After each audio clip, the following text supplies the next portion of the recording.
你根本想不到，一位母亲为了替儿子复仇，能有多么疯狂。秀贤正准备出差时，接到了老公的电话，儿子突然发烧了，找不到退烧药。在秀贤的指点下，志浩终于找到了药，但秀贤的心还是乱得很。他又打电话给志浩，却怎么也联系不上。志浩的手机不知怎地落在床边了，不断打不通的电话让秀贤更加焦虑。他毅然决然地取消了出差。到家门口时，正好碰到邻居母子。秀贤急急忙忙地和他们打了个招呼，就开门了。他没注意到邻居那古怪的眼光。秀贤终于看到儿子了，看儿子没事，他终于安心了。儿子在院子里玩，他放心地把他留下，自己则走进屋里。秀贤问志浩为什么刚才不接电话。正在这时，志浩从口袋里掏出手机，解释说刚才没注意到电话响。就在这时候，院子里的狗突然狂吠起来。秀贤急忙跑到外面，却发现儿子不见了，大门也开着。原来就在那一会儿，儿子一边看平板，一边似乎在追什么。秀贤和志浩找遍了整个小区，但儿子就是不见踪影。最后在路边只找到了一只儿子的鞋子。直到天完全黑了，秀贤在离家很远的公园看到了警察和围观的人群，四周不断有人议论，大家都在说这个孩子真可怜。秀贤感到一阵不祥的预感，他透过人群看到了一个赤裸的脚丫露在担架上，目光往上移动，秀贤看到了自己儿子受伤的脸。儿子被紧急送往医院，可惜送到医院的时间太晚，儿子最终还是离开了我们。不久，一个男人来到警局自首了，他的律师在法庭上替他辩护，声称那男人无意中撞到了秀贤的儿子，本打算立即送孩子去医院，但在路上发现孩子已经没有呼吸了。在极度恐慌之下，他把孩子遗弃在了公园。律师询问秀贤，他是否记得那天是否锁了门？这个问题让秀贤犹豫了。他记得那天发生的一切，却唯独不确定是否锁了门。律师抓住了这一点，试图将责任推给秀贤，理由是孩子自己无法打开大门，他每次出门都需要大人帮忙开门。正是因为秀贤没关好门，孩子才会跑出去，所以律师认为秀贤才是孩子死亡的真正原因。法庭最终觉得那男人有自首的情节，并且他有认罪的态度，因此只判了他2年半的有期徒刑，还是缓刑4年。这意味着那男人无需承担任何后果。更讽刺的是，志浩因藐视法庭被关了起来。法官认为志浩对法庭不敬。在回家的路上，那男人还买了一个蛋糕，他庆祝自己被宣判无罪释放。这时秀贤找到他，秀贤没有其他要求，只想让这个男人向他儿子道歉，说声对不起。没想到这男人竟推倒了秀贤，然后恶狠狠地说，正是因为秀贤儿子的死，他白白失去了许多年的自由，宁愿死也不该死在他的车下，为何偏偏是他的车？说完这些，男人就大步离开。这几句话彻底激怒了秀贤。秀贤拿起儿子的遗像返回车中，他的眼里再无任何情感，只剩下愤怒与仇恨。愤怒释放后的秀贤感到如释重负，不知道真凶依旧逍遥法外。秀贤也将为自己的行为付出代价。在法庭上，秀贤没有为自己辩护，他说如果有再一次的选择机会，他还是会做出同样的选择。最终秀贤因故意杀人被判了7年有期徒刑。外面的志浩也在忙碌，他试图找出证据让秀贤能早日出狱。在翻阅案件资料时，志浩发现那天撞死儿子的男人曾饮酒，但血液中酒精浓度只有3%。志浩怀疑有作假，于是贿赂了酒店的一位服务员，得到了监控录像。录像中志浩看到了那个男人。意外的是，他还发现了一个议员，正是这个议员让志浩失去了工作。原来志浩曾是电视台的佼佼者，因为调查议员腐败问题而被开除。志浩把所有证据都整合了起来，这让他想起了法庭上的那些细节。志浩意识到儿子的死可能不是偶然，他找到了那个议员，直接质问他为什么撞死儿子的男人连同法官和律师都和他有关系。就在志浩准备离开时，议员叫住了他，叫秘书拿来一台平板电脑，平板上的视频是儿子被撞的那一天。秀贤回到家确实锁好了门，坐牢的秀贤一直在想念儿子，看到那个小熊就会，儿子的记忆又一次涌现。秀贤曾经多么幸福，现在却痛苦万分。儿子的声音在他脑海里回荡，他总觉得是自己没锁好门，自责是自己害死了儿子。秀贤把手伸进缝纫机，他用疼痛来麻痹自己，或许是在用这种方式惩罚自己。同时，志浩收到了回电视台工作的邀请，条件是他必须签署保密协议，可能是为了保护秀贤，或许还有其他目的。志浩还是接受了，但他签约的同时，也掩盖了儿子死亡的真相。时间飞逝，7年后，秀贤终于出狱。走出监狱大门的秀贤，找到了佑里。那个曾是小助理的人，现在很成功。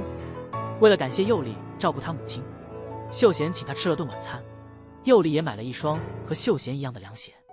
秀贤回到家后，因工作原因被派到美国去了。那个曾经笑声不断的家，春意盈满的地方，现在却变得乱七八糟。儿子的房间还保持着原样，衣柜里儿子的衣服还挂着，在一个小盒子里还留着儿子掉落的第一颗乳牙。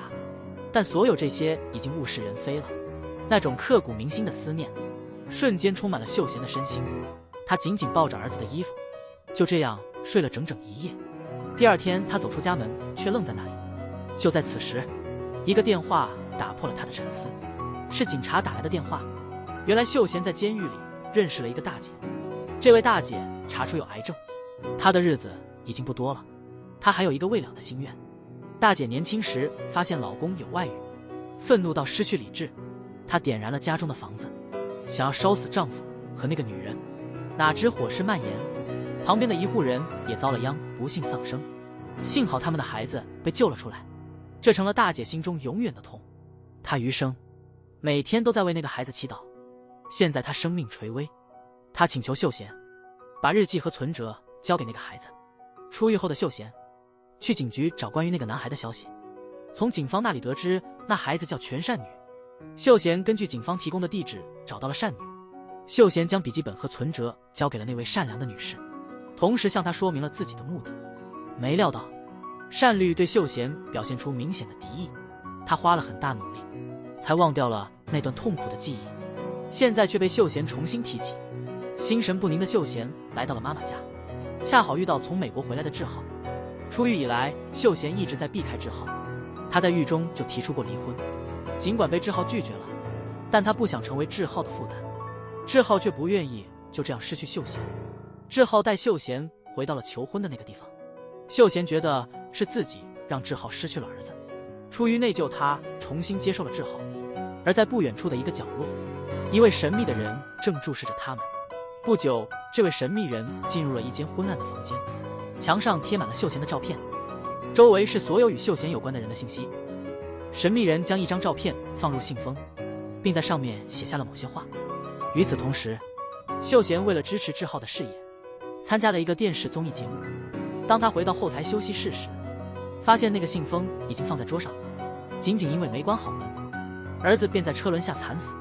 法庭却宣判撞死儿子的男人无罪，并且将儿子的死归咎于秀贤，因为他没有关好门。为了替儿子报仇，秀贤一怒之下撞死了那个男人，因此秀贤被判了7年监禁。但7年后，秀贤发现儿子的死背后还有隐情，因为在关门的那一刻，他注意到了一些事情。回想起来，那天我确实把门给关好了。更奇怪的是，我还收到了一封无名快递，里头是丈夫和别的女人秘密约会的照片。这让秀贤更加坚信，儿子的死背后肯定有什么不为人知的秘密。但秀贤并没有立刻揭穿志浩。不久，妈妈和佑丽来家里吃饭，看到佑丽和志浩笑语盈盈的样子，秀贤心里不由得感到一阵不安。她开始怀疑佑丽，脑海中不由自主地浮现出丈夫和其他女人亲热的场景，一股恶心感迅速涌上心头。秀贤开始频繁呕吐。第二天早晨，志浩殷勤地准备了早餐，秀贤尝了一口后就再也吃不下去了，因为他的脑海里一直浮现着志浩和那女人的画面。但秀贤仍未揭穿志浩的面具。听着志浩的关心与询问，秀贤心中百感交集。回到房间，秀贤又拿出了那张照片。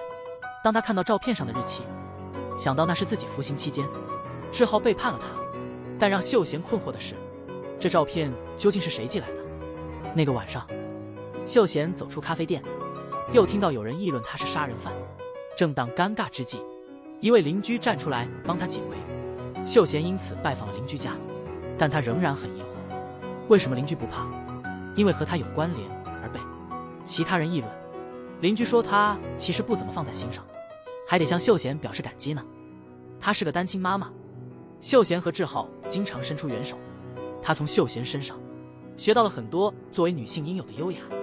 和邻居道别后，秀贤回到了自己的家，这次她决定要和志浩开诚布公。此时的秀贤还不知道，拍照片的那个人是来报复她的，对于志浩来说，也不过是被人利用的棋子。志浩解释，秀贤坐牢那会儿，自己有点迷失了，才会做出那种蠢事，但他已经忘了那个女人是谁了。他让秀贤相信绝不会有下一次。没想到秀贤竟然真的原谅了志豪。他不知道这类事只有不发生或者屡次发生。同时，那个拍照片的人还没打算放过秀贤。另一边的秀贤把收到照片的事告诉了秀丽。秀丽听后表情马上紧张了，她急忙问秀贤，知道照片里的女人是谁吗？秀贤说照片上没拍到女人的脸。秀丽这才松了口气。就在那时，秀贤的手机响了，秀丽接了个电话就和秀贤告别，急急忙忙地离开了咖啡馆。秀贤也接到了妈妈的电话，妈妈说买了好多秀贤爱吃的菜。可下一秒秀贤脸色一变，妈妈电话里说收到一个空信封，信封上什么都没写。秀贤感觉到可能要出事了。此时妈妈的表情也变得惊讶，因为她正看着那张照片。不久，秀贤来到了妈妈的家，但家里已经不见妈妈的踪影，桌上只留下凌乱的蔬菜水果和一部手机。秀贤在地上也发现了那张照片，这让秀贤在愤怒的同时感到更加焦虑。经过一番寻找，他终于在公交车站找到了妈妈。当妈妈听说秀贤已经知道照片的事，她心疼地哭了出来。妈妈本想去找志浩算账，但是她又怕秀贤知道后会伤心，于是她犹豫再三，最终还是没去。此时志浩正在查看监控录像，他想找出是谁寄给秀贤的照片。虽然他很快发现了那个快递员，但对方戴着头盔，看不清楚面孔。同时，秀贤拨通了志浩在电视台的电话，还没等秀贤说话，志浩就急匆匆地说自己在开会，说会稍后回电。但志浩没想到，秀贤此时正站在门口，他的谎言即将被揭穿。志浩的谎言让秀贤意识到，这一系列事件背后肯定还有另一个真相。秀贤跟踪志浩到了一家酒店，他不确定该去哪个房间。偶然间，他从电梯门的反光中看到了志浩。下一刻，他终于看到了照片中女人的真面目。但秀贤万万没想到，和志浩一起研究昆字结构的正是那个人，居然是自己的邻居。秀贤脑海中闪过志浩昨晚坚决的保证。这一刻，秀贤终于看清了真相，男人的嘴骗人的鬼。秀贤没有立刻冲进去，而是独自一人前往天台，长时间的站着，开始怀疑儿子的死亡真相，再次确认那天自己确实把门锁好了。深思熟虑之后，他向志浩发送了一条消息，我知道你现在和谁在一起。志浩看到消息后慌了，急忙离开邻居往家跑。这时秀贤也做出了决定。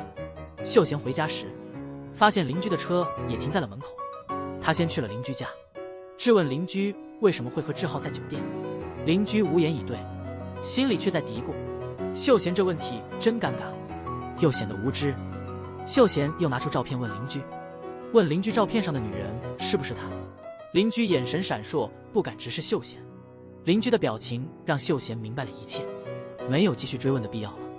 秀贤回到自己家，没有哭闹或自暴自弃，直接走到房间收拾行李。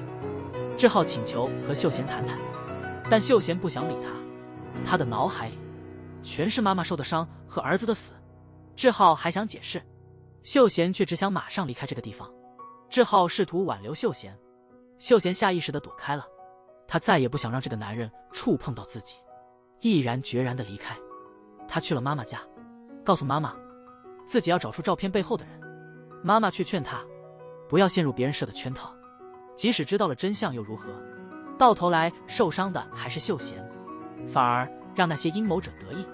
妈妈还安慰他根本不在乎照片的事，所以秀贤也别太放在心上，越是这时候更要吃好睡好，保持精神，好好过日子。秀贤把妈妈的话铭记在心，她决然撕毁了那张照片。接下来的日子，她陪妈妈去买菜，一起尝试各种美食，帮忙打理妈妈的餐馆。秀贤的生活忙而充实，然而婆婆却不愿她这么安逸。婆婆一直对秀贤不满，有一天突然拉着秀贤去了商场，买护肤品和名牌衣服，不问价，也不管秀贤喜不喜欢，反正就是买给秀贤。无事献殷勤，非奸即盗。原来婆婆知道了他们分居的事，婆婆命令秀贤立刻搬回家，绝不允许再有让儿子丢脸的事。秀贤面无表情地听着，婆婆还讽刺她，别整天一副冷漠的脸。与婆婆完全不同妈妈给秀贤发了条信息，她说她在和朋友们聚个会，让秀贤也出去玩得开心些，提到如果早回家就别等他早点睡。其实妈妈在店里忙得不可开交，正在准备第二天要用的食材。妈妈那几句关心的话，让秀贤受伤的心感到了一丝安慰。所以说，有妈的孩子像块宝。但秀贤真的能忘掉一切吗？那天打扫的时候，秀贤又瞥见了那张他撕碎的照片。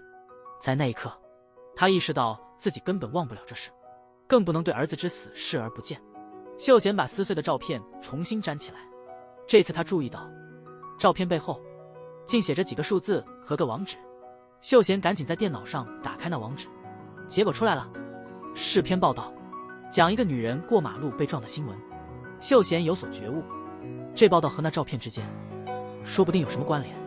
于是他找到那个写报道的记者，问记者关于报道里那女人的事。记者反问秀贤的话里似乎有深意。秀贤追问之下，记者最终还是吐露了实情。那女人名叫翠花，正是秀贤撞死的那男人的老婆。拿着记者给的地址，秀贤来到医院，看到躺在病床上依靠机器为生的翠花。最开始秀贤还以为自己收到的出轨照片是翠花寄来的，现在看起来是别人干的。就在那时候，病房的门又被人开了，秀贤转过身看见了善绿，他们四目交接。正巧翠花的状况变得危急，善绿像疯了一样冲过去急救翠花，护士们都没法阻止他。最后2个医生赶到，才把善绿拉开。经过一阵急救，翠花终于脱离了危险。但秀贤不懂善绿为啥那么慌张，翠花怎么会在这病房里？善绿却没给答案。丢下满脸疑惑的秀贤，他匆忙离开了。秀贤开始怀疑，寄照片的可能是翠花的孩子。不过秀贤不懂，为啥要在照片背后留下网址？这肯定有更深的意味。这时他想起记者之前说的，翠花被撞看着不太像偶然，更像是有人蓄谋策划的。秀贤心里产生了一种猜想，他立刻去了翠花被撞的那个地方。那有个90度的急转弯，那儿的司机本能的会慢下来，所以这地方基本不会出事。回家之后，秀贤又翻看了那个事故的判决书，上面写着当时肇事司机的速度居然达到了115英里，这让秀贤更加疑惑了。事发地除了急转弯，还明显标着限速30。秀贤更加怀疑了，肇事司机是不是看到翠花后故意加速的？他的真正目的或许就是要撞死翠花。秀贤又打电话给那个记者，问他肇事司机是不是对路不熟。记者给了他答案，那个肇事司机就住在附近的小区，所以他对这个路口肯定不陌生。记者的话让秀贤更加确信了自己的猜测。同时，议员在总统竞选中一直落后于对手，主要是因为对方的女性支持者更多，这让议员想到了秀贤的丈夫志豪。作为电视台的当红炸子鸡，志豪拥有众多中老年女性粉丝，因此议员决定借助志豪的影响力。而秀贤在另一边给善绿送去了自己腌制的泡菜，看到善绿没穿外套，他立刻转过头，善绿赶紧穿上外套，接过秀贤递过来的泡菜，非常感动。两人随后愉快地聊了起来。善绿怕秀贤冷，特意生了篝火，他操作篝火的样子证实了秀贤随后的猜想。秀贤离开后，善绿也急忙出门，原来是议员的秘书，让他从今天起密切关注志浩。他们的会面被秘密记录下来，这一幕被志浩派来的老李拍到。此时的秀贤和志浩正在餐厅享用特色烤肉，看到对面厨师玩火，让他想起了监狱里的大姐。大姐为了惩罚不忠的丈夫，一怒之下放火烧死了出轨的丈夫和那个人。没想到火势蔓延到了其他房屋，一对无辜夫妇也受害了。幸运的是，他们的儿子被救了出来，但是小孩的后背被严重烧伤，因此这成了大姐一生的罪孽。她余生都在为那个小男孩祈祷，但现在他被诊断出癌症，时间已不多，因此她请求秀贤将这笔记本和存折交给那个男孩。秀贤出狱后履行了大姐的遗愿，那个小男孩如今成了善女。秀贤曾在报纸上读到，善绿年轻时被诊断出3度烧伤，从那之后他就一直害怕火。但前不久秀贤看到善绿在玩篝火，他看起来一点也不害怕，而且善绿的背上也没有烧伤痕迹。这些迹象让秀贤意识到，善绿根本不是那个小男孩。秀贤的猜测完全正确，善绿不仅不是那个小男孩，他早就认识那个小男孩。那个小男孩其实是敏赫。第二天，秀贤去了警局，找到了负责翠花案件的警察，他想了解那个肇事司机的现状。结果是肇事司机一家早已搬走，具体搬到哪里不得而知。警察还告诉秀贤，翠花的儿子一直怀疑那场车祸是蓄意为之。他在读医科大学时，还在网上找寻目击者。离开警局后，秀贤马上去了医科大学，在墙上他看到了一张照片，照片里是他曾经撞死的那个男人，男人怀里抱着一个小男孩。这一幕让秀贤想起他曾偶然看到过善绿的项链上挂着的照片，照片里的小男孩正是那男人怀里的孩子。秀贤突然明白了，原来善绿是那位被他撞死的男人的儿子，寄照片给他的人也是善绿。此时善绿又出现在了翠花的病房里，同时秀贤到了妈妈的餐厅，佑丽恰好也在那里，三人正准备共进晚餐。这时志浩也来了，见到志浩的瞬间，佑丽立刻显得非常惊讶和紧张，志浩也不敢直视佑丽。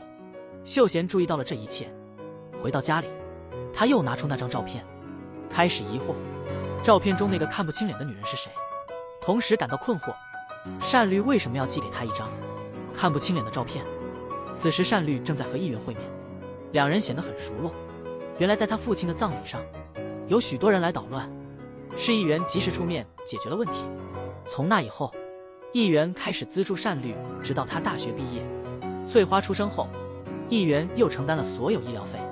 善绿为了报答，因此经常帮助议员处理一些秘密事务。大学期间，善绿一直受到同学的欺凌，同学们都叫他杀人犯的孩子。善绿将这一切怨恨都归咎于秀贤，誓言让秀贤付出代价。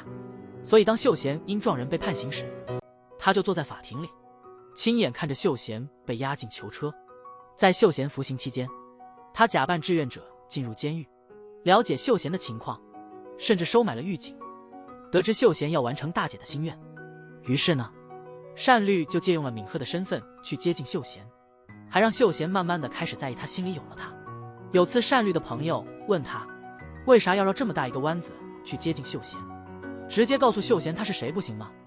善绿给朋友的答案是这样的：善绿用完敏赫之后，把笔记本和存折原封不动的还给了他。为了补偿敏赫，善绿主动帮他还上了那笔3000万的高利贷。秀贤接到了善绿的电话，善绿约秀贤出来吃饭。可是当善绿说出了餐馆名字的时候，秀贤的脸色立刻严肃了。那家餐馆正是他妈妈的。就在那一刻，秀贤意识到善绿一直在寻找报仇的机会。秀贤坚决提出要和善绿面谈。虽然知道了善绿的真面目，但他没意识到帅气外表下潜藏的危险。今天，这两个因家族恩怨成仇的人终于面对面坐下来了。秀贤没有求饶，因为他觉得自己没做错。他对善绿说，所有恨意都来找他，但绝不能伤害他的家人。为了保护家人，他愿意付出一切。然而善绿偏偏要破坏秀贤最在乎的东西。秀贤回到家，看到艺人进了米英的家，这让他意识到那些米英被包养的传言是真的。而一向默默付出的米英没想到议员担心自己和儿子的事会影响到他竞选总统，所以决定带儿子出国避一避风头。与此同时，秀贤和志浩注意到有个男人在他们的车旁徘徊。男人说他在9月11号那晚在这条街上遗失了东西，想检查一下志浩车上的行车记录仪，看能不能找到线索。志浩因为要赶着上班，就把内存卡交给了秀贤，让他帮忙查找后告诉那个男人。男人留下他的电话号码在一张卡片上，递给了秀贤。秀贤回到房间，打开内存卡，不知道那男人其实是善律派来的。秀贤正在查看视频，这时接到了佑丽的电话，突然听到外面有吵闹声，秀贤急忙挂电话出去看看。幸好秀贤及时出手相救，才让敏英的儿子脱离了危险。秀贤在客厅注意到了一对杯子，这让他想起敏英曾提过，这对杯子是他们父子出国时买的纪念品。然而秀贤的目光落在了杯子上的日期，因为这个日期和照片上的一模一样，这表明照片上的女人不可能是敏英，因为那时敏英正在国外。就在这时，敏英从卧室走了出来。秀贤的发现让敏英意识到自己的谎言已经藏不住了。在秀贤的追问下，敏英终于说出了真相，原来志浩有一次突然找到他，志浩发现了敏英和议员的关系，还发现敏英一直在帮议员洗钱。志浩还告诉了敏英，议员为了当选总统，会先断绝与敏英母子的联系，然后利用儿子威胁敏英，让他背上洗钱的罪责。志浩的话让敏英十分害怕，因为议员已经开始行动了。志浩希望敏英能帮他阻止议员成为总统，并承诺会保护他们母子安全。志浩还请求敏英冒充照片中的女人，为了儿子的安全考虑，敏英答应了志浩的请求。这就是秀贤所看到的那一幕。虽然敏英也不清楚那女人是谁，但秀贤已经开始有了猜疑。回想那天那个男人留下的名片，秀贤陷入了沉思。这幅画的寓意是一段不道德的婚外情。就在这时，妈妈打来了电话，叫他一起去佑丽的工作室。秀贤放下思绪前往佑丽的工作室，但是那些不好的念头还是挥之不去。秀贤把内存卡插进了佑丽的电脑，外面的佑丽迎接了一个不请自来的客人。这个打扮花哨的女人原来是佑丽的亲妈。佑丽的妈妈一直在做非法生意，更难以置信的是，她竟然还想让小小年纪的佑丽参与进来。无法忍受的佑丽偷偷离家出走，在无处可去时遇到了秀贤。佑丽谎称自己孤苦伶仃，无家可归，善良的秀贤便把她带回了家。妈妈也像对自己的女儿一样照顾佑丽，从此佑丽拥有了之前连想都不敢想的幸福生活。只是没想到，多年后亲生母亲再次出现在门前，面对她，佑丽感到骨子里的恐惧。与此同时，秀贤在房间里，在视频中看到了他最害怕的一幕，心里虽然早有预感，但这个结果还是让他痛彻心扉。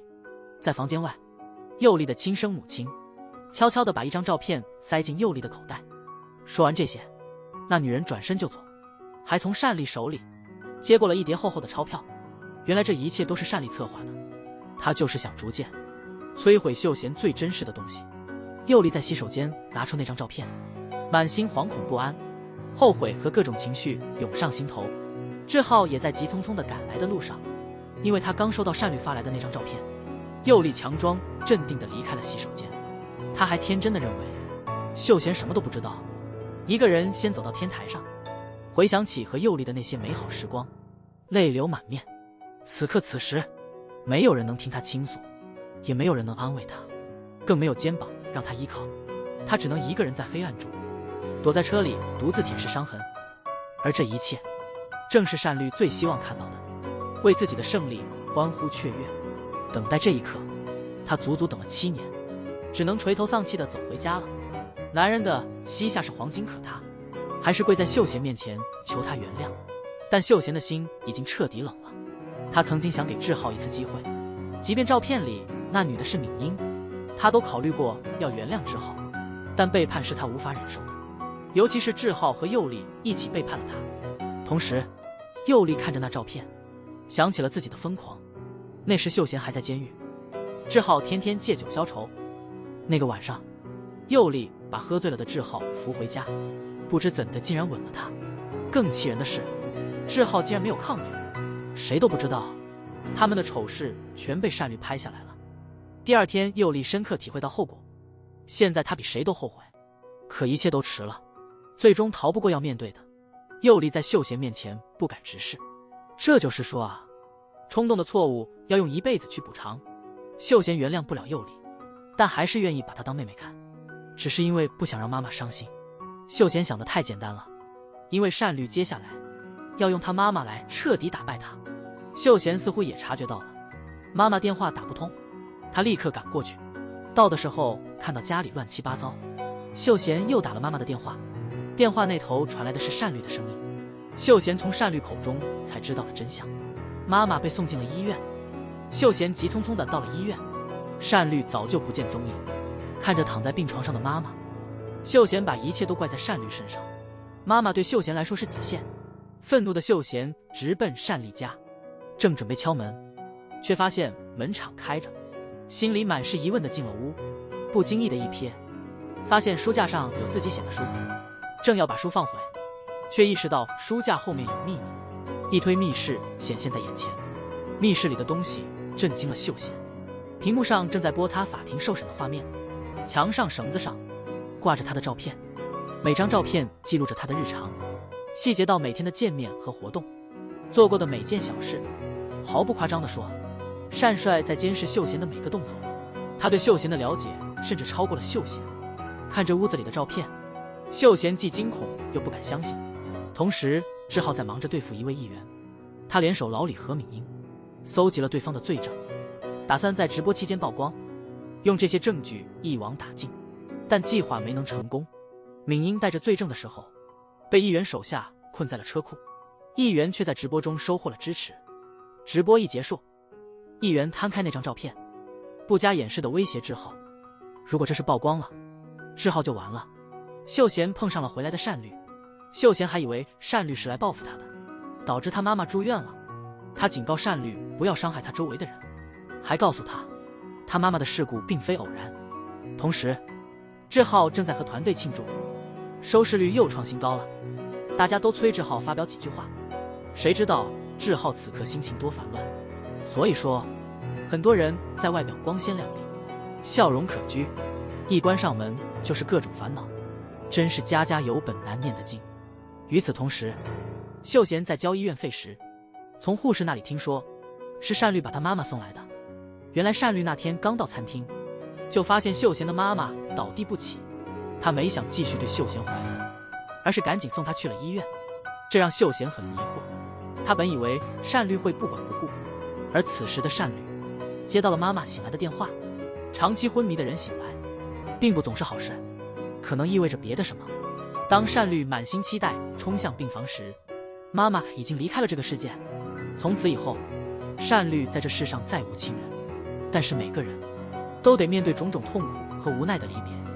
单绿在朋友的帮助下送别了妈妈，却突然问起了单绿，他的妈妈醒来时有没有说些什么？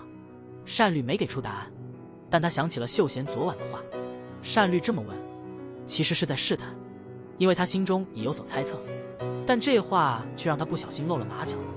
他一回家，发现房间似乎被人翻过，尽管来人试图将物品放回原处，但细心的单绿还是注意到了异样。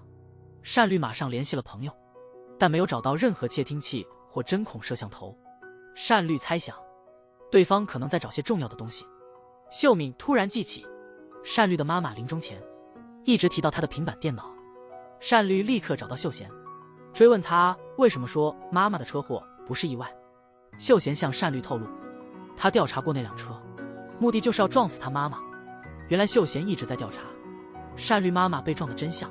一个专家告诉秀贤，所有司机在事故中通常会本能的急转方向，但事故现场的刹车痕迹显示，肇事司机是直接向单绿的妈妈冲去，直到撞飞人后才刹车，所以这是一起蓄谋已久的谋杀案。秀贤竭尽全力找到了肇事司机的妻子，从她口中得知，她丈夫撞死单绿妈妈全是受到一个议员的指使。那位议员曾承诺帮他们救治孩子，但议员最终没有兑现他的承诺，结果是她的孩子去世了，丈夫因为内疚最后选择了自杀。事实上，单绿早已知道妈妈的车祸并非意外，她最初在寻找目击者时便已揭开了事件的真相，还在不久前也联系到了肇事司机的妻子。他帮助议员是为了深入敌人内部。单绿手中已掌握了议员洗钱的证据，同时秀贤又有了新的发现，那个为肇事司机以及单绿的父亲辩护的律师，他们背后都有议员的影子。这让秀贤意识到，一个巨大的阴谋症浮出水面。他也突然想起，曾见到志浩紧张的藏东西。秀贤立刻打开了柜子，从里面取出一个盒子，盒子里全是关于议员的资料，包括那个害死儿子的人和那些律师。资料显示，是议员帮助那个人逃避了法律的惩罚。这些资料也表明，志浩早已知道这一切。秀贤马上找到志浩，追问他为什么不继续追求正义，为儿子讨回公道。志浩说自己当时太无力，无法对抗那么强大的势力。秀贤几乎要被这男人气炸了。同时在新娘那边，另一边的战略已经开始实施。他把议员的竞争对手都召集起来，这些人的把柄都掌握在议员手中。让那议员当上总统的话，咱们的日子只会更难熬。所以单律打算用敌人的敌人来对付敌人，而志浩现在却跟议员搭上线了。志浩保证说，只要议员给他权力，他就能让议员赢得总统大选。对议员而言，他身边没有亲人朋友，眼里只有能利用的棋子，而志浩就是那个能为他带来好处的棋子。有了志浩的鼎力相助，议员的人气飙升。志浩的背叛行为让老李这个昔日战友气得不行。这事儿被拍下来放到网上了，议员看了立刻打电话来问候。同时秀贤调查的越深，发现议员身后有个强大的律师团队，他们帮他处理非法事务。闵英的角色就是通过画廊帮议员洗钱。单律的老爸也和议员有着不可告人的勾当，而议员他想要除掉单律妈的原因，可能是想掩盖真相。秀贤立马去找单律，叫他好好回想有没有漏掉什么。秀贤的这个提示让单律想起他妈临终前老提那台平板电脑，可是家里翻遍了也没见着。他妈平时也不用平板电脑。秀贤一回家就看见闵英在搬家，这情形让他想起儿子出事那天，闵英就在自家门口徘徊，他会不会发现了什么？秀贤立刻冲出了家门，没想到闵英正站在门口。闵英向秀贤透露，那天他看到秀贤的儿子带着平板电脑跑了出去。闵英的话让秀贤回想起来，他的儿子确实很喜欢玩平板，但自从儿子出事之后，那个平板也不见了。他本没太在意这件事，现在看来这不是巧合。同时单律回想起几天前妈妈出事，他把一个项链交给了他，还特别叮嘱他要好好保管。这些回忆让单律恍然大悟。就在这时，有人按响了门铃，原来是秀贤过来了。单律打开了项链，没想到项链下面藏着一个内存卡。当他打开内存卡，电脑上显示的是一个当铺的画面，在另一个文件里是一张关于平板电脑的当票。他们立刻赶到那家当铺，老板拿出了一个盒子，盒子里面装的正是秀贤儿子的平板电脑。开启平板电脑后，秀贤终于明白了儿子死亡的真相。原来那天儿子正在用平板电脑为秀贤录制生日礼物，狗突然跑了出去，儿子拿着平板紧跟其后，没来得及关闭录像功能，所以儿子被撞的一刻都被录下了。真正害死他的人竟是议员。7年前，秀贤的儿子因为追狗冲出了家门，结果被一个边开车边打电话的人撞到了。那人刚喝过酒，所以没能立刻把孩子送医。更关键的是，他即将参加总统选举，于是心怀私利的议员给单律的爸爸打了电话。这时候单律急需一颗心脏救命，议员承诺会找到心脏救单律，条件是单律的爸爸得替他背这个黑锅。更过分的是，议员还要求单律的爸爸彻底处理掉那个孩子，因为那孩子认出了他。为了救儿子，单律的爸爸答应了。作为一个父亲，他竟然对孩子进行了2次碾压。不夸张地说，单律的生命是用秀贤儿子的生命换来的。秀贤得知真相后悲痛欲绝，他发誓要为儿子伸张正义。7年前为了报仇，一怒之下他撞死了单律的父亲。7年后他带着所有证据走进警局，那个为了当选总统害死他儿子的议员，他要让那议员名誉扫地。但秀贤也明白，光凭这些还不够拉倒议员，所以他又召开了新闻发布会。但他依然低估了议员的影响力，现场只来了3个记者，其他记者都害怕被当选总统的议员报复，因此都选择了避而不见。秀贤没有想到的是，志浩竟然在背后给他来了一刀。志浩，把揭开儿子之死真相的唯一证据——那台平板电脑，交进了议员的手里。韩国法律里头，只承认原始的证据材料，复制品在法庭上通通不管用。所以，议员就在志浩眼皮底下毁了平板电脑。现在再也没有证据能证明死者是他弄死的。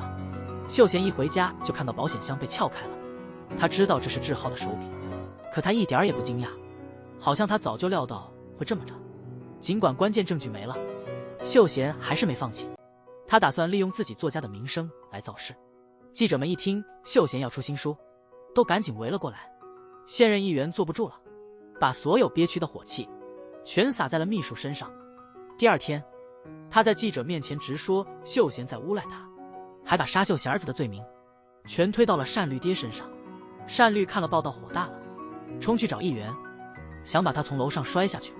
就在他快得手的时候，议员的保镖突然冲上来了。单绿还想反抗，可惜是手忙脚乱。更坏的是，连口袋里的录音笔都被搜出来了。议员丢下单绿，得意洋洋地走了。殊不知，他的末日就快因为刚才的话而来了。秀贤也走到了街头，利用舆论来扩大自己的影响力，但大部分人都只是冷眼旁观。在秀贤感到最无助的时候，一群同样因车祸失去亲人的人站到了秀贤的身边。这群人给了秀贤温暖，也让他看到了希望。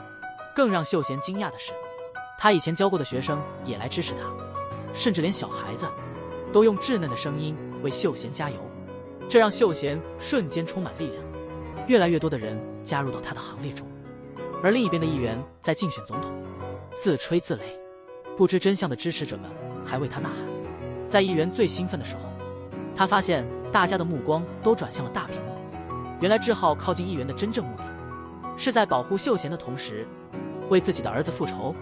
为了赢得议员的信任，他和老黎演了一出苦肉计。单绿其实早就知道志浩的计划，而且志浩给议员的平板电脑其实是假的。议员这才真正慌了。知道真相的支持者们纷纷骂骂咧咧地离开。议员惊慌失措地打电话给秘书，原来单绿之前已经找到过议员的秘书。单绿决定不追究杀害母亲的事，但他要揭露议员的罪行。到了这个地步，秘书只能同意单绿的条件。所以当单绿故意激怒议员，让他说出真相时，站在旁边的秘书用针孔摄像头录下了一切，而且连议员毁掉的平板电脑都被录下来了。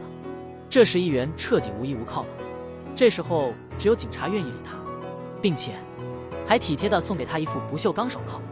不久，议员就迎来了自己的审判，他的前秘书和前情妇都成了证人，在法庭上指控他的罪行。